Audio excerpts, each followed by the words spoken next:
Now, if you're of a certain age, I'm sure you will remember this.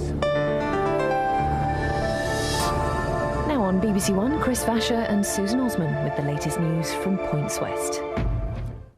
Those were the days, but it's now 21 years since the highly popular BBC1 balloon was last seen between programmes on our screens. But whatever happened to that globe? Well, let's cross live to Jules Hyam, who's in Brislington in Bristol tonight. Jules, what's the answer? I'll tell you that in a minute, David. It's far too exciting. Very exciting to be here in Brislington, but also the prospect of new life being breathed into that 26-year-old balloon. Now, if you were in any doubt as to how famous it actually was, then take a little look at this. It was the defining image of BBC One for almost 5 years. Between late 97 and mid-2002, the celebrated balloon was on TV in the West, well, even more than David Garmston was. It was a real balloon, and it was filmed flying all over the UK, though it wasn't meant to be quite so orange and red to start with.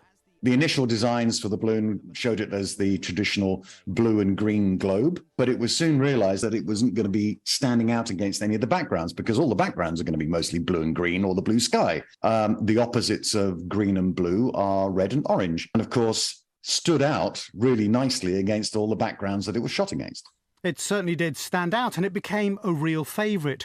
It put in performances at events and at the Balloon Fiesta. But eventually it was time for it to retire. And after a final flight, it was put into a big bag. And that big bag was put into storage and forgotten about. Totally.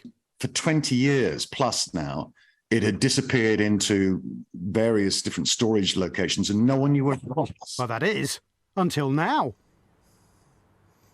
Until now, absolutely until now, because look, it's here. It is actually here. This is the BBC One balloon. Still very, very red in a secret location somewhere in Bristol. It's a garage that is looked after by Liam. Liam, how did you manage to find it? Well, a ballooning friend of ours, he had it. He kindly loaned it to our old balloon collection and it's been sat here since October last year. So you knew what you were getting. How exciting was it for you to actually get your hands on the BBC balloon? Very exciting. As we know, it's a very iconic balloon, especially here in the UK. And special shapes are very popular, so it's very nice to have one in our collection here in Bristol. Is it a special shape? I mean, it's round. Yeah, it's a special shape, so it's a sphere shape, so it's very different to the teardrop normal balloons you normally get flying over Bristol day to day. I hadn't thought about that at all. Of course, it's actually round because it is a globe. Now, look, we can see it's in reasonably good condition, and you were telling me earlier that actually you were really impressed by how well the red has survived. Well, what we can see so far, this is the first time we've actually pulled out the envelope bag, and normally red tends to fade quicker than any other colour. So what we can feel here is quite very good. So we look forward to inflating it the first time and seeing what it's like. Now inflating it. What's the plan with that? Well, we have permission to get it out on the weekend, this weekend, and we're gonna see if there's anything wrong with it. Hopefully it's all good. We'll inflate it, hot inflate it, stand it up. Hopefully it's all good for this year. So it's going to get inflated at the weekend, and then who knows what might happen. We could see this full of hot air. We could even see it take to the skies.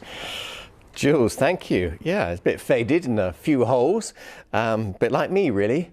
It'd be lovely to see it flying again. I think it was my favourite. Let's move on to the weather forecast, shall we? It's been, the word I was going to use, blinking cold today. It shows your words carefully. Yeah, and it's getting colder.